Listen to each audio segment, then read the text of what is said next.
The Radical. Fundamental principles of freedom, rational self-interest, and individual rights. This is the Yaron Brook Show. All right, everybody, welcome to Yaron Brook Show on this Monday, September 4th. It is Labor Day. Hopefully everybody's having a fantastic long weekend. I think the best thing about Labor Day, the American Labor Day, is that it's not on May 1st. So it does not concede that. Whoops, I should put on the video, right? It doesn't concede that to the socialists and the communists.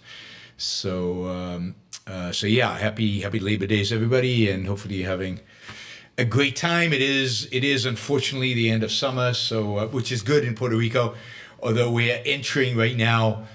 We're entering the height of hurricane season. So the next 4 weeks, really 4 weeks till the kind of very beginning of October, is intense. Like you check the Weather Channel every morning. What storms are heading this way from Africa? What's going on? There's an echo. Echo. What the hell? All right. Wait 1 second. Let's see. Echo. All right. Let's see.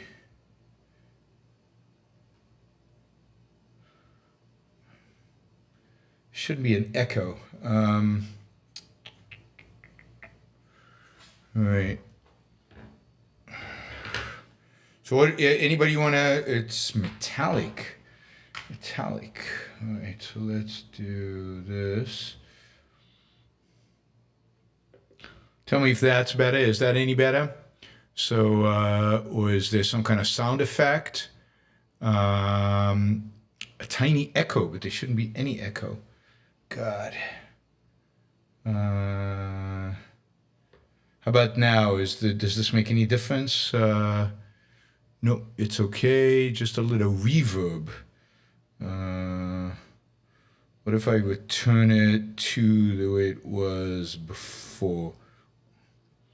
Let's do that. All right, let me know if that's any better, if that makes any difference. All right, is that better? That should be the same as it was last time I did the show. All right, no, not better. John says not better, no different. You're still getting the reverb. Should be no echo, no reverb. That should be echo. No, it's off. Echo is off. Okay. All right, not sure what's going on. Nothing else really changed. That should be back up there. No, that should be there. That should be down. All right. Something wrong. It sounds robotic. So it sounds robotic even now, even though I've set the settings back to where they were. You're saying it still sounds robotic. God. Where are we? All right, we'll have to deal with, I guess, offline, because otherwise this is going to take way too much of our time. All right.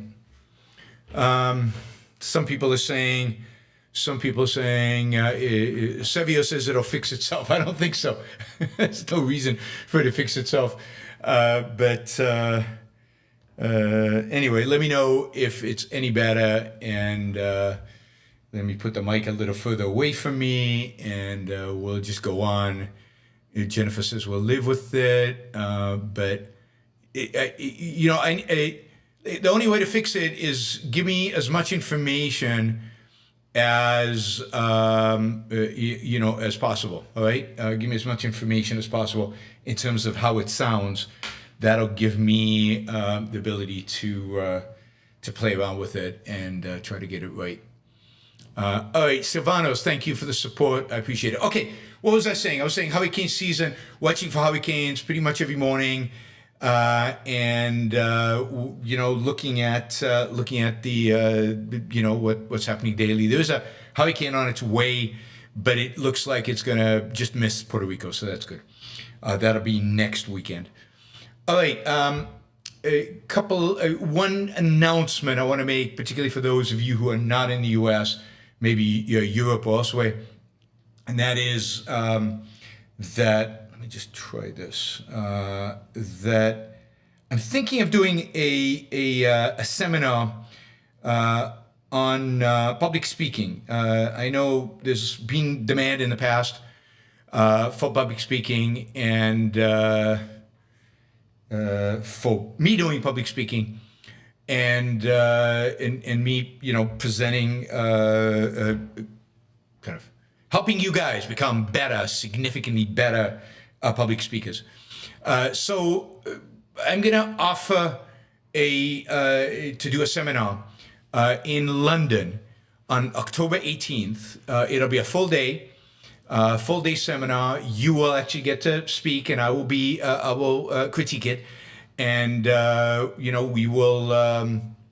I'll give you all the input that I give to students at the Ayn Rand University, where I teach the public speaking course, both for beginners and advanced students. You'll get to practice. You'll get to present. I'll get a critique. We're going to keep it really small. I don't want probably 10 people or fewer. So it'll be a small, intimate, lots of time to get feedback, lots of time to get to really practice and work on it. So, let's, so if you're interested, bottom line, it's not going to be cheap. It's not going to be cheap. But if you're interested, then drop me an email, yaron@yaronbrookshow.com, yaron@yaronbrookshow.com. If you live in London, if you live in the UK, or you're willing to travel from Europe, or you're willing to travel from the US, if you're interested in a day-long seminar in London on public speaking from me at a significant lower rate than what a public speaking coach would typically charge you, which can be, easily in several $1,000s for the day. If that's something that would interest you, let me know. I will start a list of names. As I said, very limited number of people. I do not want more than 10. Hopefully we'll have lots of people who want to do it, and we'll do more than one session. But if you're interested at all, please drop me an email, yaron@yaronbrookshow.com, for a very interactive, hands-on public speaking seminar. All right, enough of that. Let's jump in to the actual news. All right, you probably all heard about this horrific fire in Johannesburg in South Africa.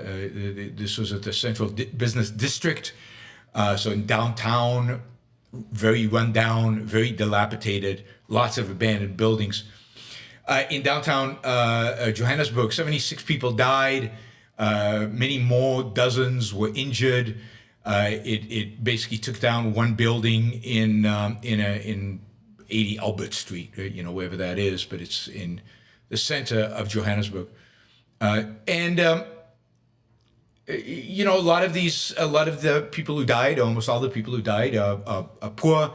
Many of them immigrants. There's a large illegal immigration into South Africa from poorer African countries. South Africa is, relatively speaking, to the rest of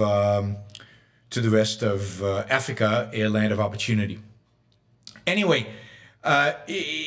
So there's been some investigation about what happened and why the buildings were so badly maintained, and why they were dilapidated, and why so many people were trapped in there when the fire occurred, and why there were no exits and ways to get out and everything else. I mean, just think of the horror of the number of people dying, being burnt alive.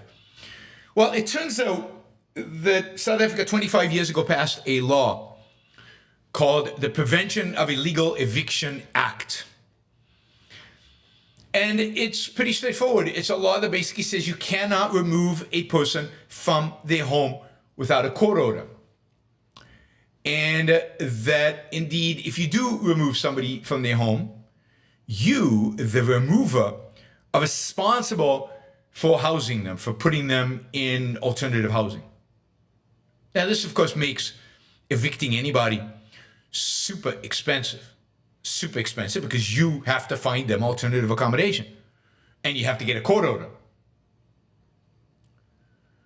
So what has happened is that in these older buildings in downtown Johannesburg, a lot of these buildings have basically been abandoned. You can't fix them up. It's not profitable to fix them up. Some of these buildings indeed are owned by the city. And what's interesting is once they're abandoned, gangs move in. The gangs move in and then the gangs rent out all the apartments in the building to people, often many people per apartment, to desperate people who are looking for cheap housing. And they rent all the space out to them. Once they're rented, nobody can evict them.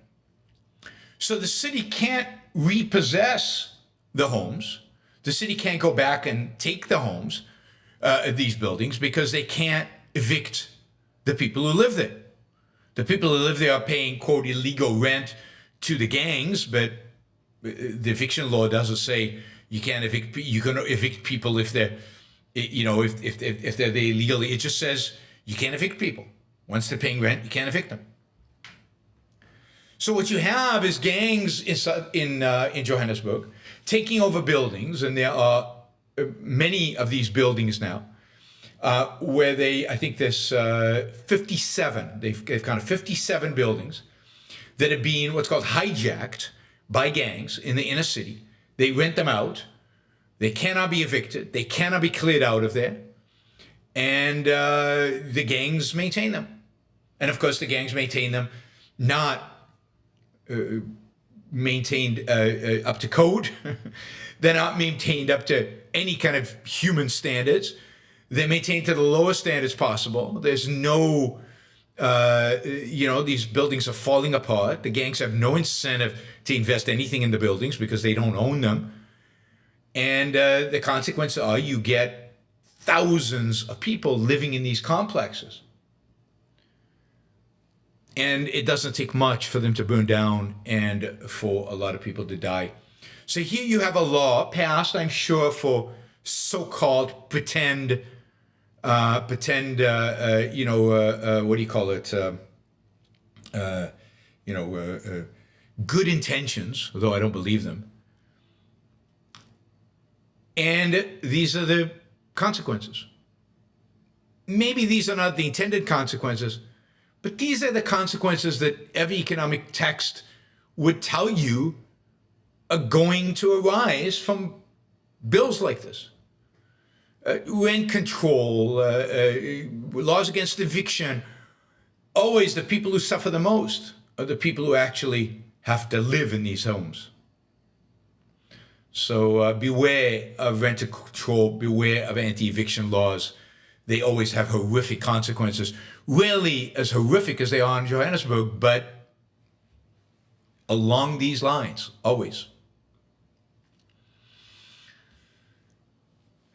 All right, we're getting numbers now of what the expected U.S. deficit is going to be this year. And the budget year ends at the end of September.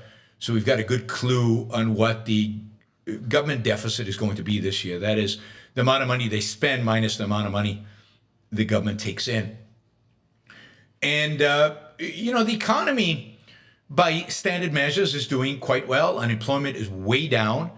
The economy has grown probably over the last 12 months at a 2.1, 2.2% rate, which is not great, but it's not horrific. We're not in a recession. We're not in a depression.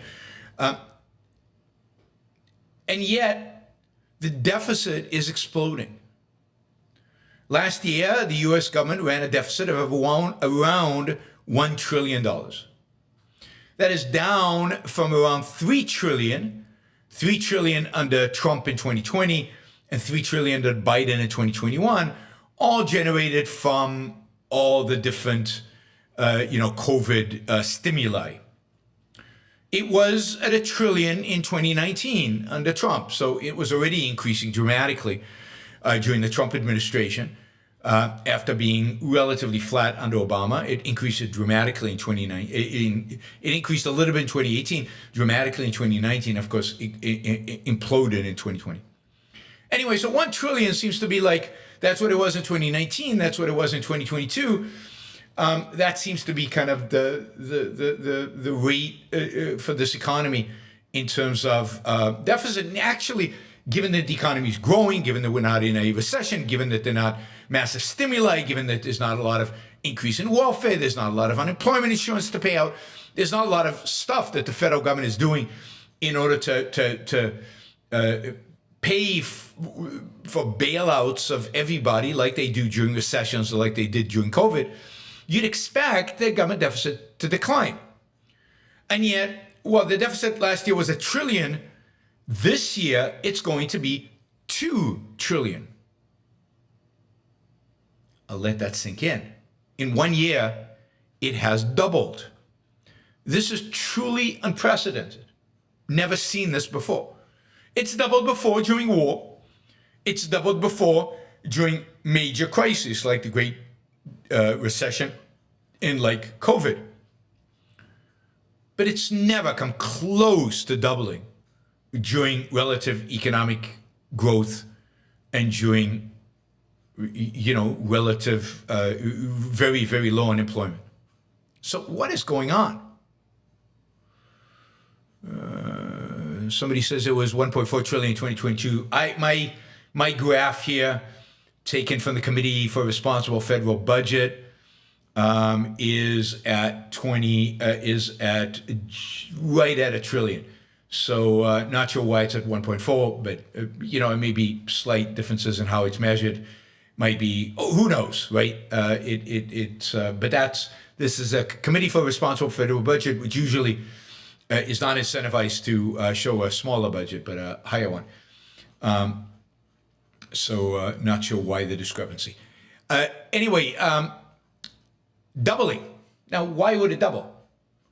Why would it go from 1 trillion to 2 trillion, right?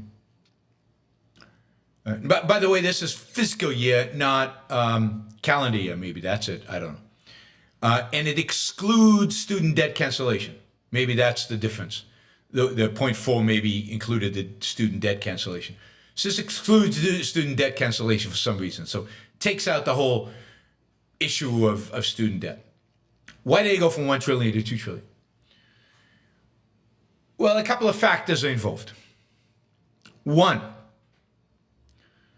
increased government spending. The Inflation Reduction Act, the CHIP Act, bipartisan acts that increased significantly government spending. Just programmatic government spending. Second, massive increases, dramatic increases in the amount of money spent on debt repayment. That is interest on the debt. As interest rates have gone up, the government owes more and more interest payments that it has to pay monthly to the people who hold that debt. And that has exploded. The government was borrowing very close to zero not that long ago. And today, it has to borrow at 4 or 5%. That is an enormous increase. And that's going to get worse because debt continues to get repriced and refinanced, and it's only going to go up the amount of money the government is spending on financing the debt. 3, inflation caused things like Social Security to be repriced. That is, for the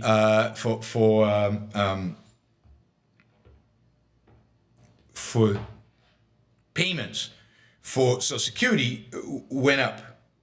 They went up because of automatic adjustments for inflation.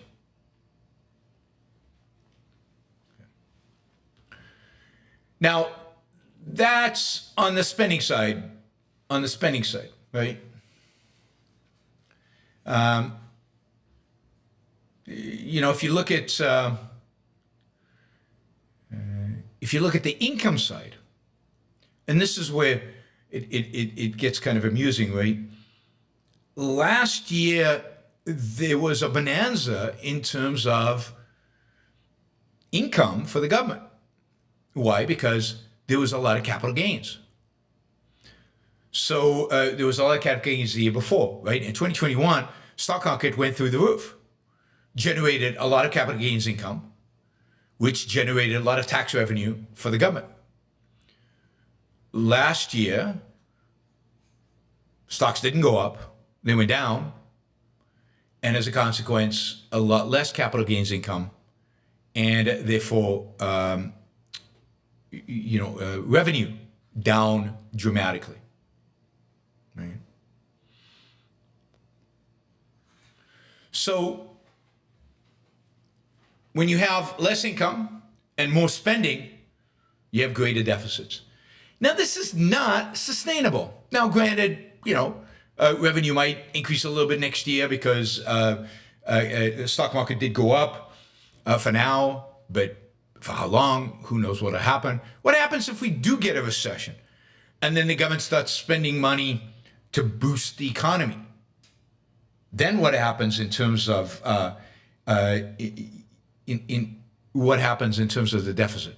It will explode even further.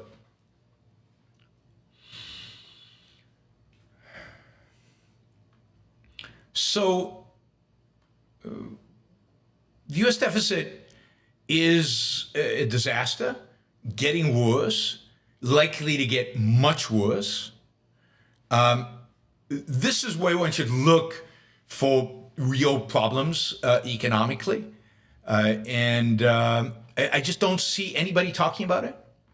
Republicans talked a little bit about it in the debate. The only person who was decent on it was actually Nikki Haley, who blamed both Democrats and Republicans for the massive increases in government spending. There was a lot of hand waving, there were a lot of promises, there was nothing real. And of course, you cannot deal with this deficit unless you deal with Social Security and Medicare. There's just no way to do it. No way to do it. You can't. President cannot reduce the interest rate, so he cannot reduce the amount of money paid on interest on the debt. Defense spending, I don't think anybody really wants to cut, although you could. The one thing that has to be reformed, the one thing that's growing nonstop, is Medicare, primarily, and Social Security to some extent. And nobody wants to talk about those. All right. We've talked a lot about China's economic difficulties, and everybody's talking about it, and China's talking about it, and the economic difficulties continued. And yet, China is engaging in a bunch of different attempts at reform and lowering interest rates and trying to stimulate. Nothing dramatic, but a lot of small actions. Anyway, I read this line. I thought it was somewhat entertaining and worth mentioning. Maybe the Chinese are listening to your book show. Who knows? But it's saying that Monday they added to a series of policy measures in recent months to resolve the economic problem. So this morning they added, and what they did in order to try to deal with economic problems that they're facing, is that they have approved the creation of a special bureau. In other words, they formed a committee to promote the development and growth of the private economy. So they've created a government entity to help promote the private economy. I mean, it's pretty funny. So what you have here is a realization by the Chinese authorities that the private economy is crucial to their economic growth and their economic success. 80% of new urban jobs are created by the private economy. And it's very hard to attract investments to the private economy when it's so heavily regulated, which Xi expresses such hostility, Xi, the supreme leader of China, expresses such hostility towards the private economy when more and more controls, more and more regulations, and more entrepreneurs are being penalized. And where, as we've discussed previously, you can't go bankrupt. If you fail in your debts, you could go to jail. There's just so many things that inhibit entrepreneurship because they inhibit failure and they make it very, very difficult, very, very difficult to actually run a business these days. Much harder today than 10 years ago.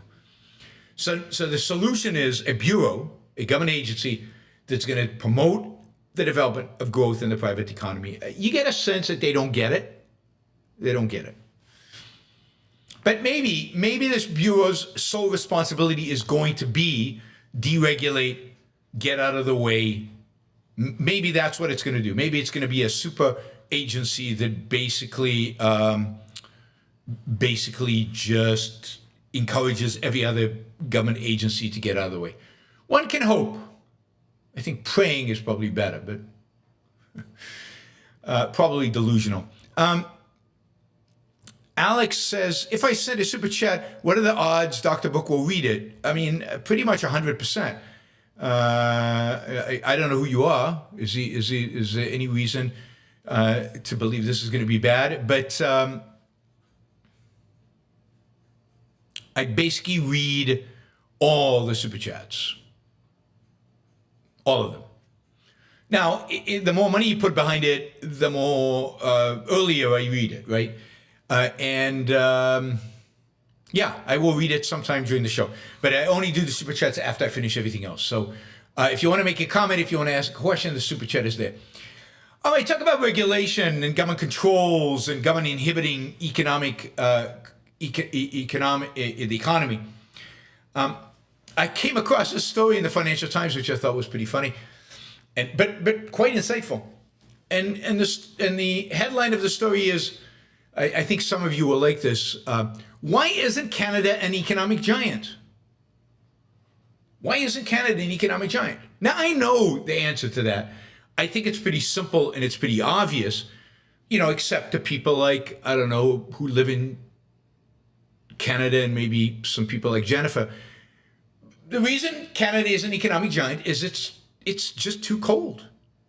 It's just too cold to engage in economic activity in Canada. So seriously, why is Canada not an economic giant? And they go through all the reasons why it should be. It's got both ports on the Atlantic Ocean and Pacific Ocean, like the United States. It has the potential for massive trade. It has a border with the largest economy in the world.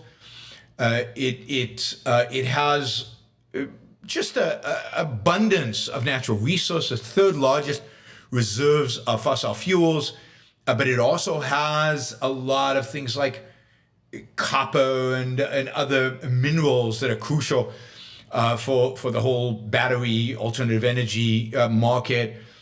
It has it has vast amounts of land.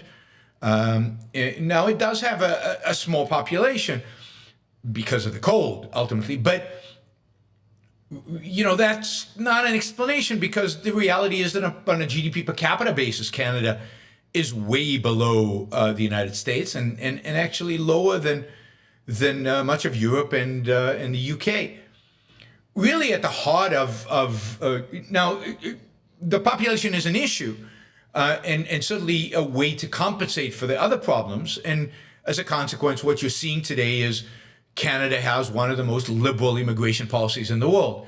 And Canada had the highest growth rate per capita in terms of immigration last year than I think any country in its history, or at least in its modern history. So Canada saw a massive increase. I think well over 1 million immigrants came into Canada last year, and they're asking for more. That is, there's a massive push in Canada to increase the amount of immigrants coming in, and I think part of the reason is they're hoping that will spur and help with economic growth. More people working. It basically is the story. that's not the real reason, and that doesn't explain the GDP per capita. It doesn't explain the real missed opportunity given the resources, given the highly educated population, and you know that Canada has, and given its amazing geographic location, again on the border of the United States, and with access both to the Pacific and the Atlantic. The real reason is poor productivity. Canadian workers produce about 70% of what an American does in an hour of work. This is, of course, on average. That's below Europe. That's below the UK. So Canadians are not productive. I know that, I'm sorry, Canadians. Don't take this personally. And the question is why? And there are a number of reasons. You could say the cold. That would be my temptation, right? But the real reason is that regulations, controls, in spite of the fact that Canada, for example, has signed free trade deals with lots of countries, the reality is that those free trade deals are not exactly free. Most of the free trade deals have actually put up barriers to protect local Canadian industry. And those barriers that are protecting local Canadian industry, you can see that with NAFTA. NAFTA is full of exclusions, both to protect American industry and to protect Canadian industry from each other, and of course from the Mexicans. Those have created a situation where Canada has relatively uncompetitive, unproductive industries that are shielded from global competition, and therefore there's no penalty or no obvious penalty. The penalty's there. No obvious penalty, no immediate penalty for being unproductive. In addition, Canada has massive regulations, including regulations that inhibit trade between the different provinces in Canada. So they have trade barriers within Canada, which reduces competition, reduces efficiency, increases costs. But then there are all the other regulations that I think Canada and Europe are well known for. Labor regulations, environmental regulations, and all the other stuff that just makes, and just business regulations that just makes Canada very, very, very difficult to do business. It lacks entrepreneurs. It lacks the innovation that you get in the United States. It lacks the kind of ambition and progress. Now, maybe that'll change with the new bunch of immigrants coming into Canada. But the fear is that those immigrants will come and find a shortage of jobs, a lack of ability to start entrepreneurial ventures because of all the regulations and all the controls. So Canada on our northern border is a good illustration of what happens when, in a sense, geography has given you all the upsides of potential success, and yet you're failing. Canadian industry cannot compete globally, and it doesn't have the competition, investment, or innovation. And all of this, I believe, is driven by government regulations, government controls, government trade barriers of all sorts. So, and by the way, with climate change, Canada will get a little warmer, which is good for the Canadians. They'll have another trading route through the north as the ice melts in the north. There'll be another passage between the Atlantic and the Pacific. Also, access to natural resources further up north, and also more land in Canada becomes you can grow stuff on it because it's not frozen all the time. So a lot of things going for Canada, and yet it's government policy that is inhibiting this. And you could blame it all on Trudeau, and certainly I'm happy to do that. Let's blame it all on Trudeau. But the reality is that this is not a new phenomenon. This is just not now This has been going on, and this gap between Canada and the U.S. Has been going on for a long time, and it has to do with the fact that Canada is much more European in its regulatory big government attitude, and always has been, and as a consequence, right or left, you don't see significant reforms when it comes to business regulations. All right, let's see. That was Canada. We got food costs. This is just a really interesting graph that I saw. This is just worth talking about. It's in a tweet, but then I went and checked it out, and this is for real. In 1901, the average family, I assume this is in America. The average family in the United States spent $327 on food. Average manufacturing wage was 14 cents. So it took over 2,300 hours of work to buy food. Now, 2,300 hours is much more than well over 10% of what we, on average, work a year today. So it took much more than, 2,000 is about what people, if you work 8 hours a day, 50, 50 weeks a year, do that calculation, right? That's about 2,000. So it took a lot more than that. Right? Today, in 2021, average American family spent $8,289 on food. By the way, smaller family, but put that aside. And the manufacturing wages were $24. That's about 350 work hours of work. So today, to feed a family, on average, is about 2 months worth of work. In 2 months, average American feeds family. This is manufacturing wage. So this is, median wage, or I don't know how it compares to the average wage through the U.S. economy, but it's somewhere close to the median or average. So we've gone for well over a year to 2 months. That gives you a little bit of a sense of the kind of progress we have made. And by the way, that number goes down every decade. The only decade it looks like it was flat in terms of, so this is the percent of family income spent on food.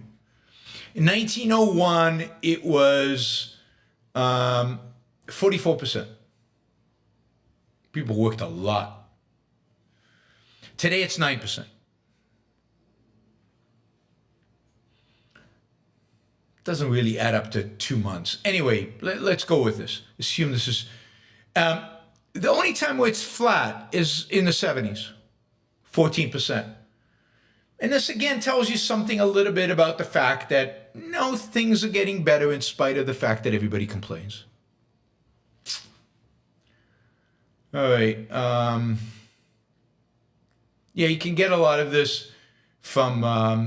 the number of the Fed the St. Louis Fed publishes a lot of this kind of data, so you can get a lot of this data from them. I don't think it's true that housing has become more expensive. Not when you take into account number of people per square foot in the house, right? And of course the housing has only become really expensive over the last couple of decades, and most of that is a consequence of lack of supply. But before that, what you saw is cost of housing per square foot of housing per person declined dramatically during this period. Not to mention the quality of housing has gone up dramatically. All right. Okay, last story, quickly. If you want to buy a diamond, engagement ring, something like that, if you want to buy a diamond, now is the time to do it. It turns out that Americans have finally got smart. Not just Americans, but globally. People have finally gotten smart. And people are starting to buy man-made diamonds. You can't tell the difference between a man-made diamond and a natural diamond. Maybe the only difference is that the man-made diamonds it can achieve perfection, whereas nature doesn't make them perfect. So man-made diamonds, people are buying them as engagement rings. So in the 1 to 2 carat, which is typical of an engagement ring, people are buying diamonds that are basically made in microwaves. These diamonds are significantly cheaper than the diamonds produced in mines. The diamonds produced in mines cost a lot more money. They're controlled basically by a monopoly for the most part. It's the one industry where we come close to a monopoly, which is De Beers, which is the South African company. As a consequence of this, over the last few months, De Beers has aggressively reduced the price of diamonds. Now, in the past, diamond prices have come down after a bubble, but there's been no bubble. The reason for the cuts in the diamond prices have everything to do with the fact that people are buying diamonds that are being grown. And the price cuts have been dramatic. So raw diamonds, the 2 to 4 carat raw diamonds are being cut in price by 40%, 40%. So if you want to buy a diamond, now's the time. You might want to wait a little bit because there's a chance they're going to go down even further. As competition between artificial and non-artificial diamonds accelerates. So I thought those of you who are thinking of buying an engagement ring or something like that would be interested. Okay, I'm going to do this one story, partially because I don't have a hard stop, so we can go a little over. Don't forget to ask questions in the super chat. Given that we're going to go over, maybe we can increase the target. But anyway, feel free to ask more questions. $20 will get priority, but all questions are answered. All super chats are read for those of you concerned. All right. So Cultural Critic, there's a Twitter account called Cultural Critic that I think I follow. I'm pretty sure I follow. Anyway, he's often critical about modern art and modern cultural phenomena, which I am somewhat sympathetic to. But he also has a real deep love of Gothic architecture and again Middle Ages cathedrals as the epitome of beauty in architecture, which just drives me nuts. Anyway, he put up a picture of the Notre Dame de Reims, not the famous Notre Dame in Paris, but the one in Reims, which is just this massive Gothic building. It's quite spectacular for Gothic building. It's one of the most famous cathedrals in the world. It has over 2,000 sculptures on its walls. It has all this ornamentation. It's just squiggly, like a Gothic cathedral, but on steroids. And he writes, 800 years ago, we built things with such impossible detail that you could spend days staring at them. Does modern man have the patience to build something like this today? Where does one start? Have you ever looked at the microchip under a microscope? Have you ever looked at the details, at the size, and how much is put on one of these tiny little microchips? If you look at a wafer of microchips, ever looked at at what these scientists are doing with DNA and with CRISPR, with slicing DNA, and the detail that requires? I mean, patience and details. The modern world is filled with that. This idea that we're short-term, where the previous generation were long-term, is absurd. Now, the only reason Gothic cathedrals are perceived as kind of long-term endeavors is because it took many generations to build them. It often took well over 100 years to build a cathedral. And a lot of people died building them. The aesthetic of the cathedral was not driven by the marketplace or by anybody's desires, but it was determined by religious leaders. Its sole purpose was not to enhance human well-being, but to make to glory God and to make you as a human being feel small. And yeah, it took hundreds of years, not hundreds of years, it took generations to build because of how primitive the technology was, not because anybody was, had the foresight. Why would you build things today for hundreds of years when we can so easily, quickly change them, rebuild them, make them better, improve them? I mean, this glorification of the cathedral of all of the things that human beings have built throughout the centuries is bizarre to me. Again, compare this to Rand's glorification of a skyscraper. It tells you everything. A skyscraper is not to glorify God, it's to glorify man. His work, his life, his living. Skyscrapers are for living in or for working in. They're not empty spaces created in order to make you feel small and to make you revere the other world. Skyscrapers, they're not meant to revere, but you should revere the skill, the ability, the audacity of human beings to build it.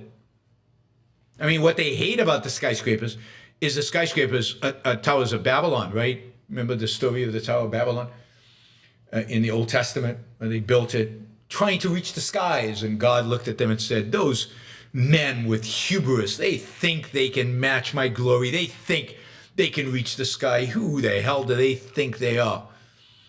And he made it impossible for them to communicate. He basically created hundreds of languages. Everybody spoke a different language, so nobody could actually not Babel. Thanks, Frank. Couldn't communicate with one another, and of course, that destroyed. But it also tells you a lot about the story that in order to build, one needs communication. One needs to be able to conceptualize. One needs to be able to explain. One needs to be able to work together. But that requires conceptualization.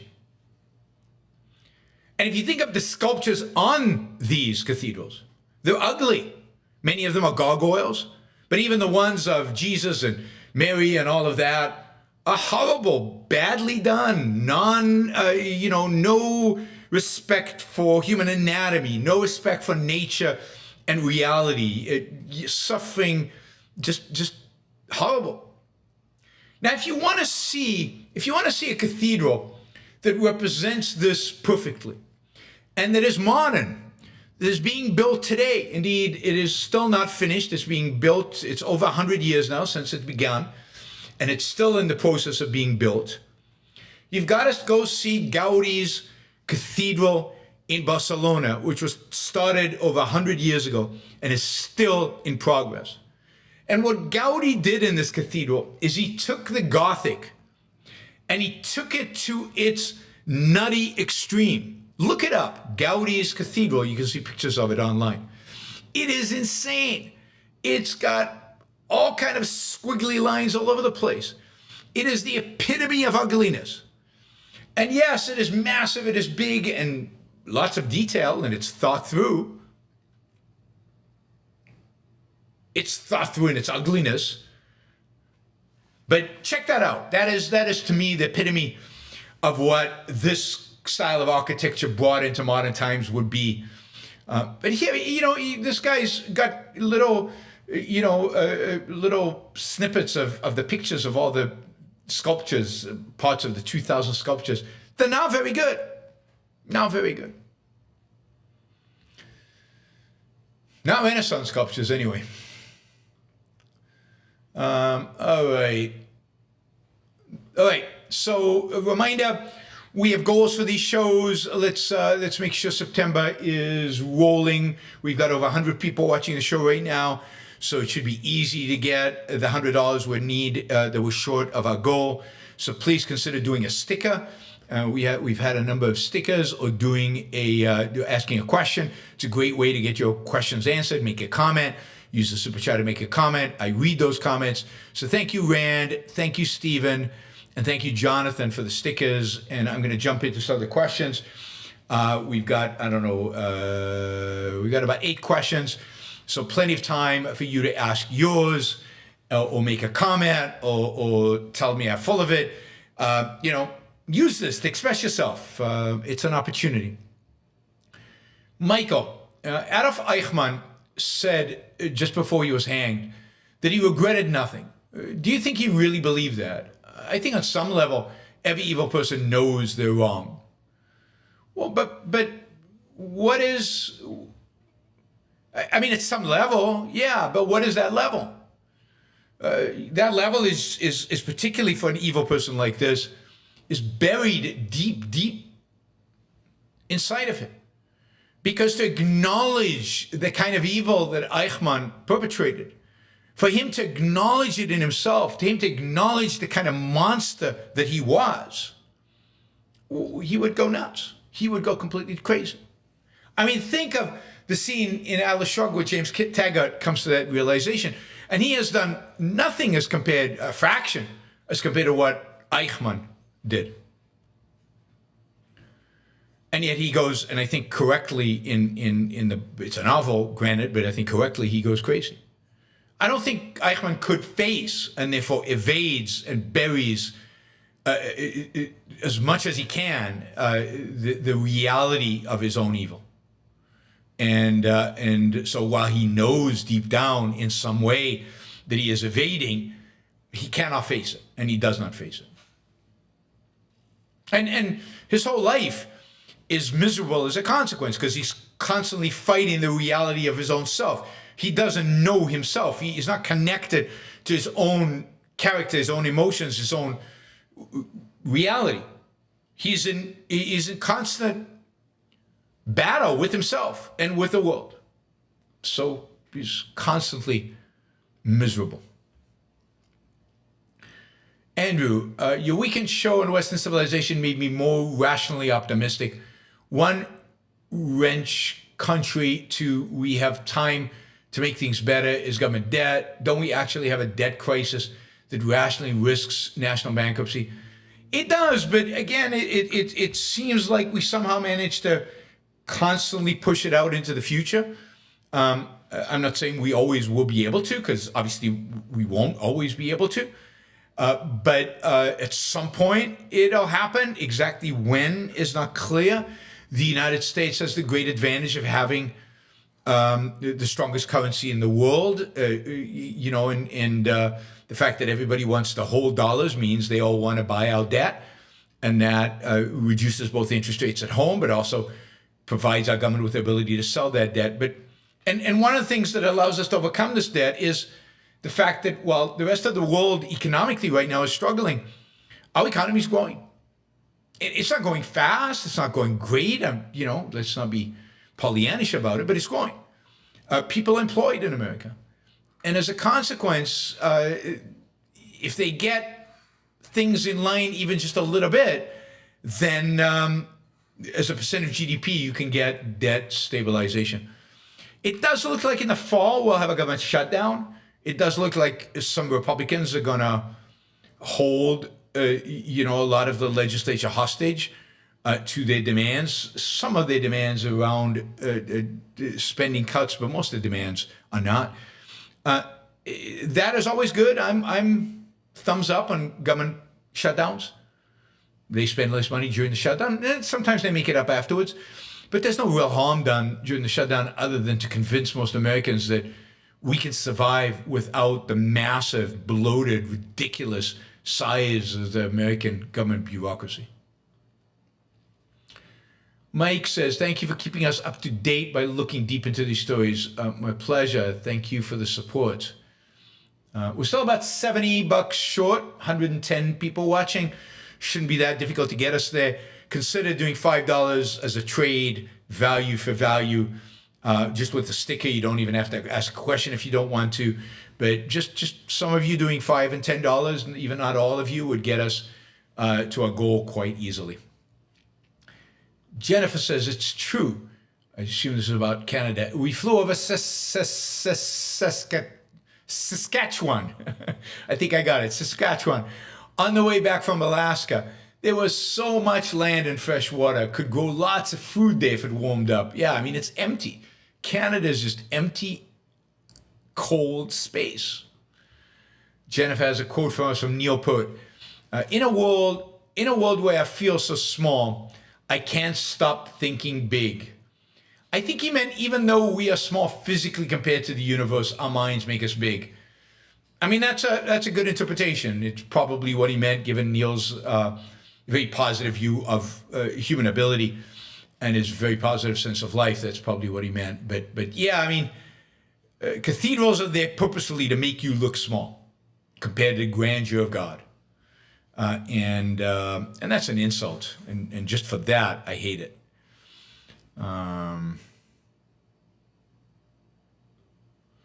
Okay, Michael says, does freedom come from discipline delaying? Does freedom come from discipline delaying gratification?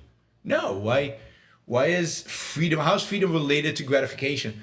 Freedom is part of what allows you to kind of save, think long term, and delay gratification for yourself.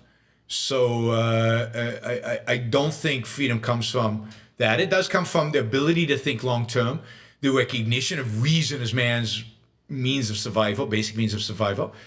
It comes from productive.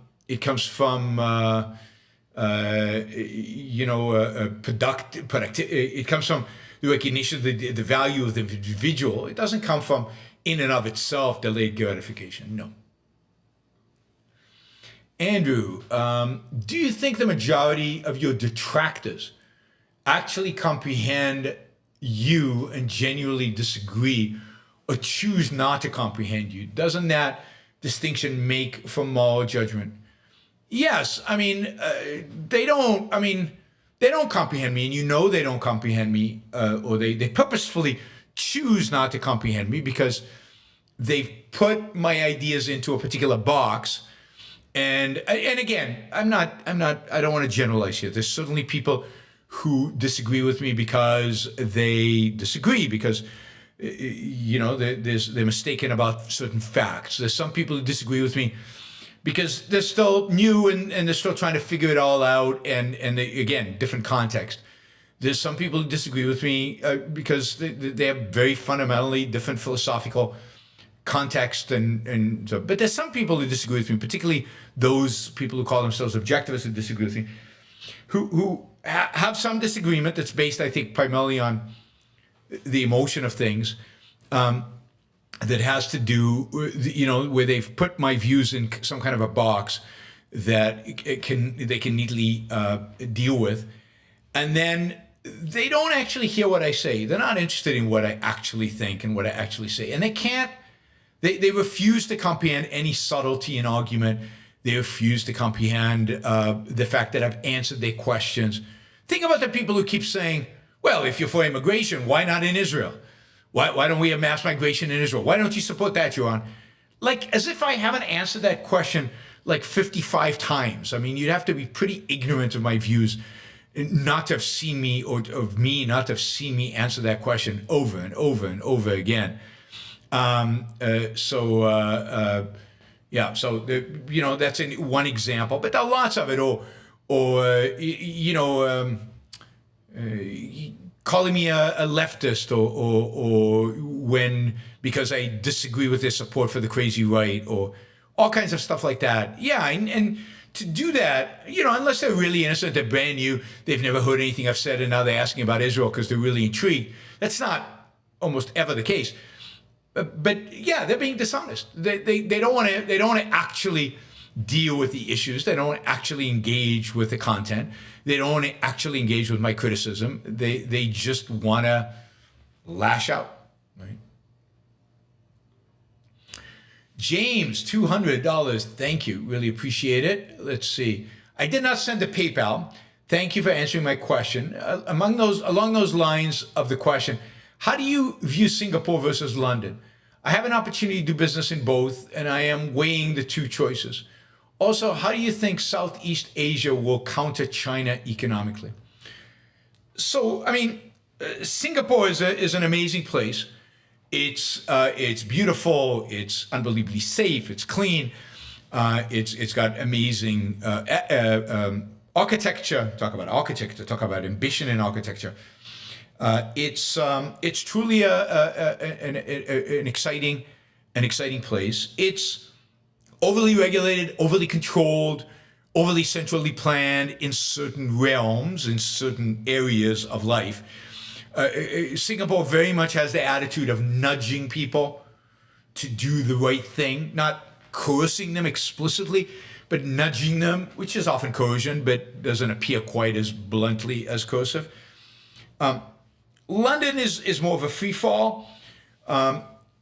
It really depends on, London unfortunately seems to be in decay. Brexit was not good for London. It was not good for the UK. The Conservative government has not done the things necessary to make it possible for London to flourish, given that Brexit happened. Quite the contrary. They've doubled up on all the bads of the European Union together with all the bads of Brexit make for bad. Singapore is much freer economically, I think, than the UK is and London is. And if you're in finance, I think Singapore in particular is very, very easy to do business in and very free. But London is much more of a, it's one of the great cities of the world in a sense of culture, in a sense of stuff to do, in a sense of restaurants, in a sense of living. London is an amazing place, one of my favorites. Singapore is, I'm sure, a great city as well. It just doesn't have quite the cultural depth, partially because it's not in Europe. It's of the Chinese culture rather than European culture, and that has some advantages, but it also has certain disadvantages. So it doesn't have the museums and the arts and the classical music that a London does, and it's a small. I don't think it's as big, but it's a great place. So I don't think you can go wrong with either one. Singapore is certainly a great way to diversify out of Europe and out of the United States, and it's certainly a good place to do business in. Living is a different question. You'd have to get comfortable with the degree to which the Singapore government nudges people and uses some force, coercion, in order to get them to behave, and whether you are okay with that. I know Americans who are fine with that, who will take that over kind of the regulations and controls we have in the US or in Europe. How do you think Southeast Asia will counter China economically? Well, it really depends on how Southeast Asia develops. Unfortunately, you're not seeing the large countries in Southeast Asia, I don't know, Vietnam, Thailand, Cambodia, Malaysia, Indonesia, where Singapore is right in the middle of you're not seeing them move significantly and dramatically enough in the direction of liberty and the direction of freedom. They're too stuck in old ways of doing things. They're too statist. They have massive populations. A place like Indonesia is a massive population, but they don't allow them for the liberty and the freedom, particularly economic liberty and freedom, that even existed in China for a while. So there's a massive potential for that region to be a real counterweight to China. I mean, the Philippines has a huge population, and relatively young, I think. So does Indonesia, so does Malaysia. There's massive potential there. There's a problem of Islam in Malaysia and Indonesia. But again, you've got Vietnam, you've got Thailand, you've got Cambodia. I mean, there's massive potential that's uncaptured, that's unutilized, that potential because of statism, government controls, lack of openness. Vietnam is still ruled by an authoritarian regime, what used to be a communist regime. But we're talking about hundreds of millions of people that can clearly counter China, but they need the economic growth that China had. We're getting some stats, right? Indonesia has 278 million people. Philippines have 117 million people. Malaysia probably has a significant number. I'm sure Vietnam has a significant number. We're talking about population not quite as big as China's, but significant.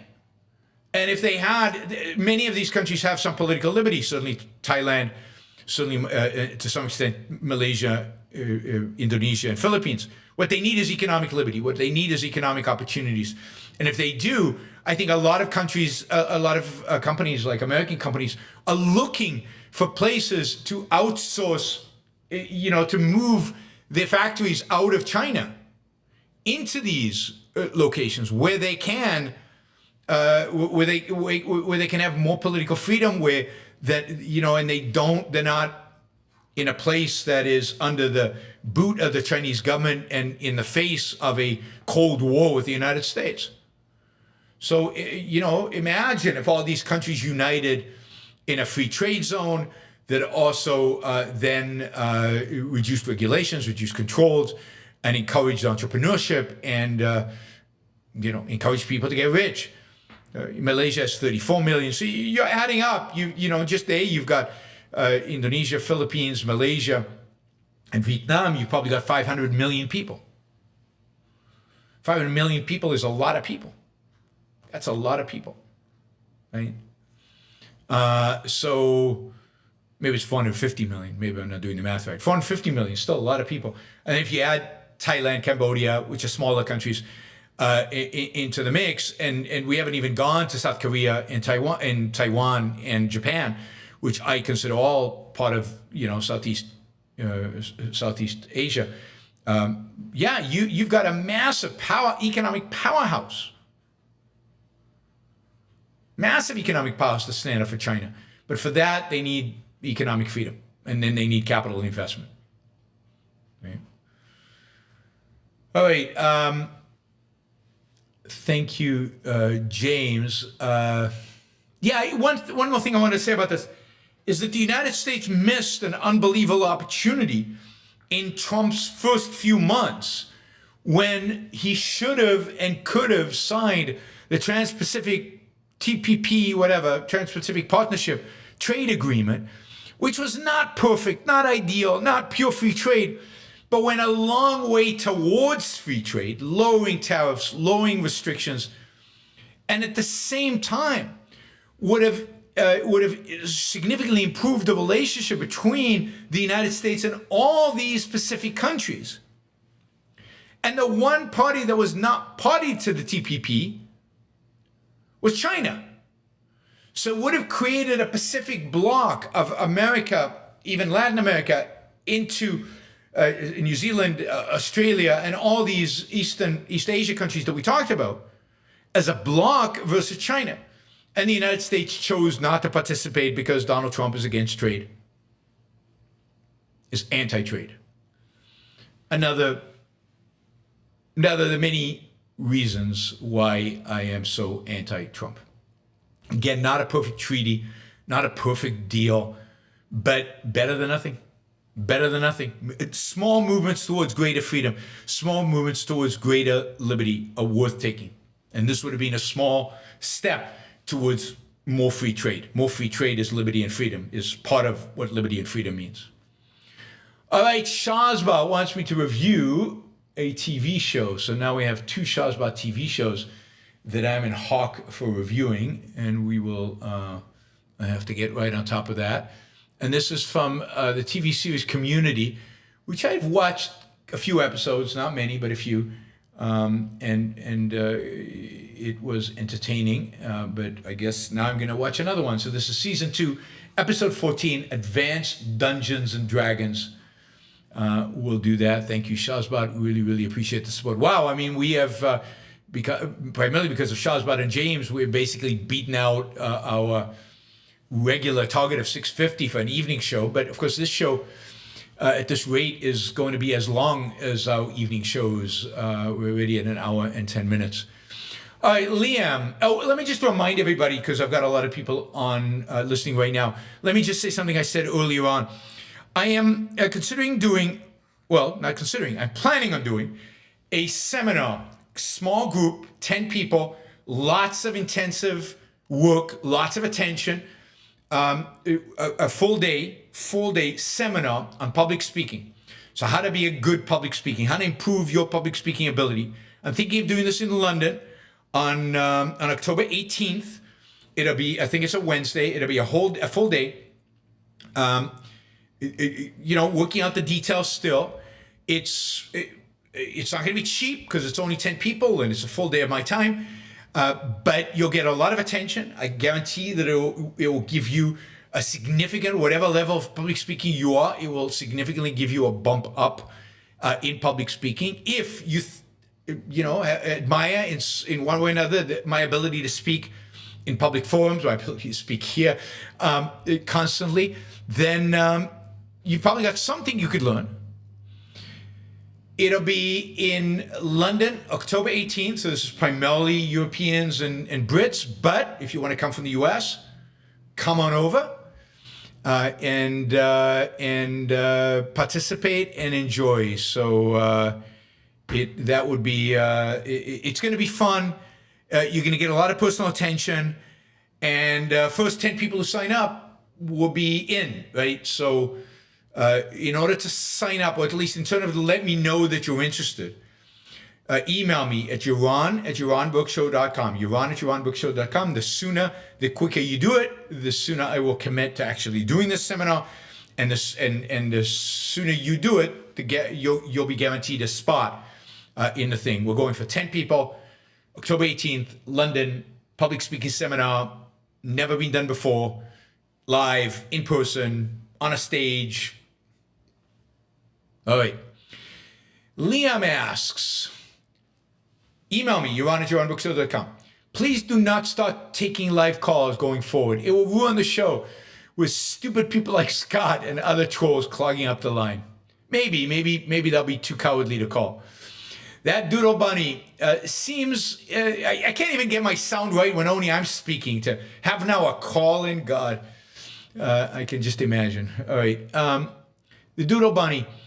It seems the difference in strategy between you and Alex Epstein is Alex looks for allies, you look for differences. That's why Alex is far more influential. Thank you, Doodle Bunny. No, that's not the difference between me and Alex. And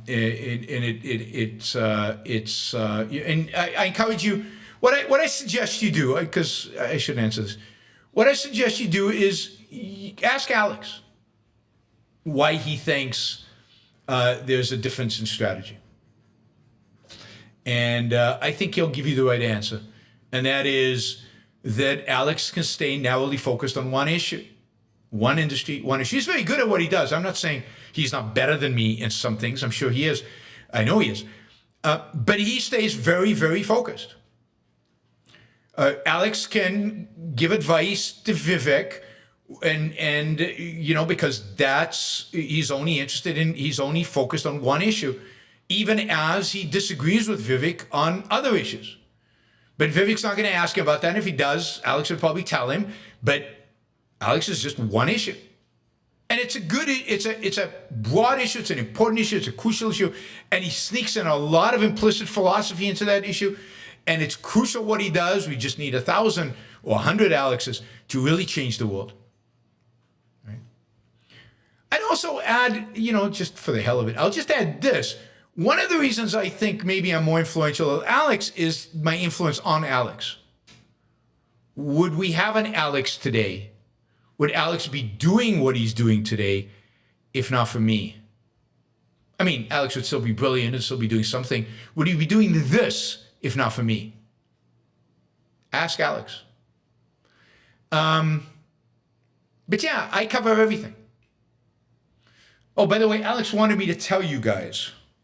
I need to find the email because I want to represent what he says accurately. Given that he is advising several of the Republican candidates on energy issues, not just Vivek. He wanted me to say something about the election. Let me find it. God. All right, I'm going to paraphrase because maybe this is it. Basically, Alex wants me to say that he does not support any of these candidates necessarily, that he doesn't help them with fundraising, that he is not one of their people, that he is very much focused on providing them with advice on energy, that he will advise any candidate on energy. Any politician who wants Alex's advice, and I guess is willing to pay for it, Alex will provide them with advice on energy. He's not taking sides. He's not endorsing anybody. He does not stand by any particular candidate. He recognizes that he might have an impact on them on energy, but might not on other issues. I don't know where it is. Maybe it's in my. Maybe it's a text, because he said it well, but I forgot to. Okay. Yeah, here it is. I am not supporting any candidate, and that I have a policy of advising anyone who wants to know my views on pro-freedom energy policy and messaging, which includes several of the leading candidates. I should say that to preserve my independence and avoid conflict of interest, I no longer publicly support, fundraise for, or otherwise help political candidates with anything other than messaging and policy. All right, that's a good formulation. All right, so I look for differences. Part of the reasons I look for differences is because that's my job. I view myself as dealing with the entire culture, with the entire philosophy of the culture, with the entire politics of the culture, not any particular issue regarding the culture. So yes, the reality is that I have differences with lots and lots of people, but how many people have come to objectivism because they were inspired by the fact that I do stand up for those differences? I'll let you answer that. All right, Ali, generally I'm minding my business, reading books, exercising, and taking care of myself. But I find many people who don't have anything to do in life, and they just want to block my way of success, especially leftists. They don't like to see me happy. Yeah, that's right. I mean, seeing you happy is a repudiation of their own lives. Seeing you happy is a repudiation of their own way of life, their own ideas, their own belief systems, and it's a challenge to them. So minding your own business is the way to live. Focus on your own happiness, focus on your own well-being, make your own life the best life that it can be. And unfortunately, the world will put up barriers in your way. That is just the reality with which we live. It's how you deal with those barriers will determine A, whether you're successful, and B, whether whatever happens, you can achieve happiness. And that is ultimately dependent upon you. So I've said this many, many times. Focus on the things you can control. Focus your lives on those things that you have direct control over, that you can, maximize so that you can achieve your values within those realms. Thank you, Ali. Really, really appreciate the support, $50, and your continued listenership. So thank you, Ali. James says, did you know Vivek was the head of the college Libertarians for many years at Yale? The guy clearly understands free markets. Okay, maybe he does, maybe he doesn't. I've known a lot of people who've taken certain positions or been in a particular place during a particular point in their life that don't get it. So I hope he understands free markets. He certainly doesn't express that understanding always when he's up on stage. Right? If he understood free markets, for example, I didn't know he was, but it doesn't surprise me. He's certainly the type. Frank says, F.L.Wright Wright built some beautiful places of worship. Yes, everything he built is beautiful. Some of it more beautiful than others. Certainly some of his, I think he's got a a Jewish temple, and he's got a couple of churches. They're all magnificent. They're all beautiful, much more beautiful than anything, any cathedral, in my view. Just inspiring to look at, and not ancient. Using modern materials and creating something beautiful out of modern materials.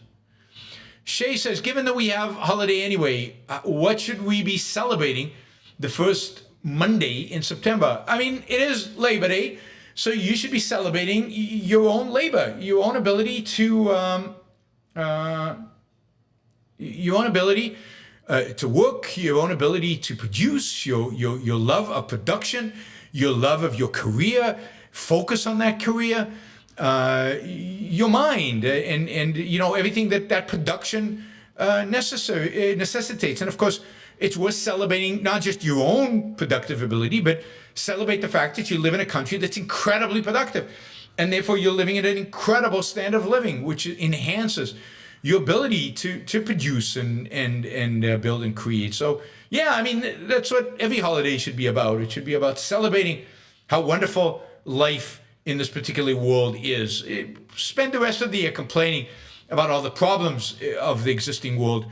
Labor Day, Thanksgiving, are days to celebrate your own, the wonders of the world in which we live and your own role in it, and the fact that you have the capacity to live well in this world.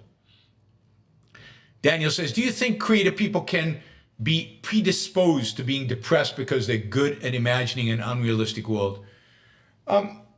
Maybe. I think creative people are often perfectionists, and perfectionists struggle with the imperfections in their daily lives as well as in the culture and in the world around them, and the work of other people, and the fact that they trade with people who are not up to their level.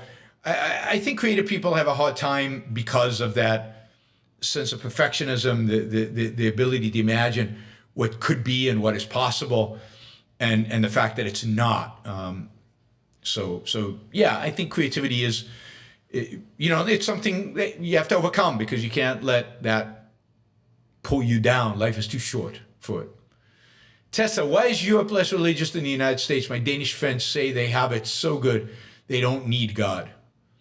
I don't think that's why they're less religious. I think it has to do with history. I think the fact that so much of European history is mired in religious wars. There's so much bloodshed surrounding religion in Europe. That Europeans can't forget. In a sense, it's part of their culture. It's hard to forget. But I also think, and I'm going to get in trouble for this, but Europe is a more intellectual culture.